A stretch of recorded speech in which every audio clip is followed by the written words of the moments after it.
సర్కార్ వస్తే ఖచ్చితంగా ఆంధ్ర రాష్ట్రం ఆ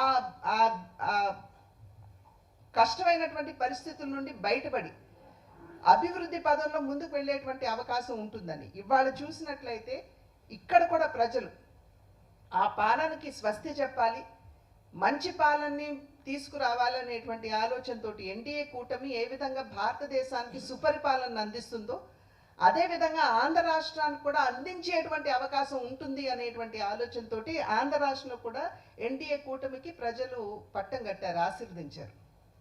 ఇవాళ మనం చూసినట్లయితే మరి మోడీ గారు, చంద్రబాబు నాయుడు గారు, పవన్ కళ్యాణ్ గారు వీరు ముగ్గురు కూడా చక్కటి సమన్వయంతో ముందుకు వెళుతూ ఇవాళ రాష్ట్రానికి రావాల్సినటువంటి వనరులు ఏ విధంగా వస్తున్నాయి ప్రజలందరికీ తెలుసు.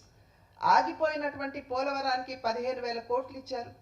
ఆగిపోయినటువంటి అమరావతికి మన అసలు రాజధాని లేని రాష్ట్రంగా ఉన్నటువంటి ఆంధ్ర రాష్ట్రానికి అమరావతికి 12,500 కోట్లు మరి ఏడీబీ నుండి, అదేవిధంగా ఇంకొక 11,000 కోట్లు హడ్కో నుండి ఇవ్వటం కానివ్వండి, మరి రోడ్ల మరమ్మతుకు కావాల్సినటువంటి వనరులు పైనుండి సమకూర్చుకోవటం, ఇవాళ గుంతలమయంగా ఉన్నటువంటి రోడ్ని ఒకంత మనం బాగు చేసుకునేటువంటి పరిస్థితి రాష్ట్రంలో చూస్తున్నాం.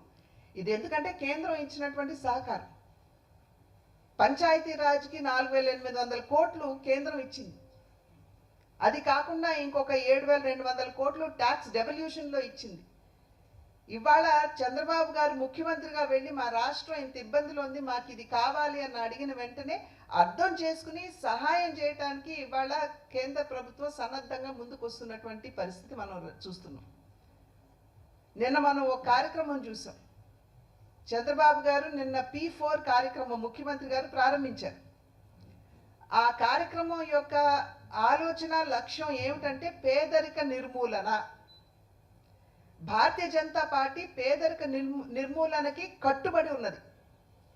నరేంద్ర మోడీ గారు ఏవైతే కార్యక్రమాలు ప్రవేశపెట్టారో, ఇప్పుడు 80 కోట్ల మందికి వాళ్ళ దేశంలో ఉచితంగానే బియ్యం పంపిణీ చేస్తున్నటువంటి పరిస్థితి కావచ్చు, లేదా కరోనా సందర్భంలో మహిళల ఖాతాలోకి 500 రూపాయలు వేయడం కావచ్చు, అదేవిధంగా ఎంఎస్ఎంఈస్, ఇవాళ ఎంఎస్ఎంఈస్ 12 కోట్లు ఉంటే దాని మీద ఆధారపడి జీవించేటువంటి వారు ఇంకొక 5-6 కోట్ల మంది ఉంటారు.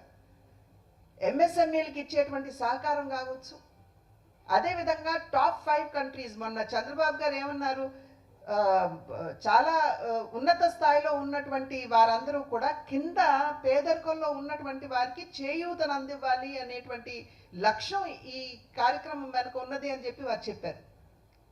నరేంద్ర మోడీ గారు అంతకుముందు ఏమని చెప్పారు, టాప్ 500 కంపెనీస్ ఏవైతే ఉన్నాయో దేశంలో, అంటే అత్యున్నత స్థాయిలో ఉన్నటువంటి 500 టాప్ కంపెనీలు ఏవైతే ఉన్నాయో వారు కింద ఉన్నటువంటి నిరుద్యోగ బిడ్డలు ఎవరైతే ఉన్నారో 1 కోటి మందికి ఉపాధి అవకాశాలు కల్పించాలి.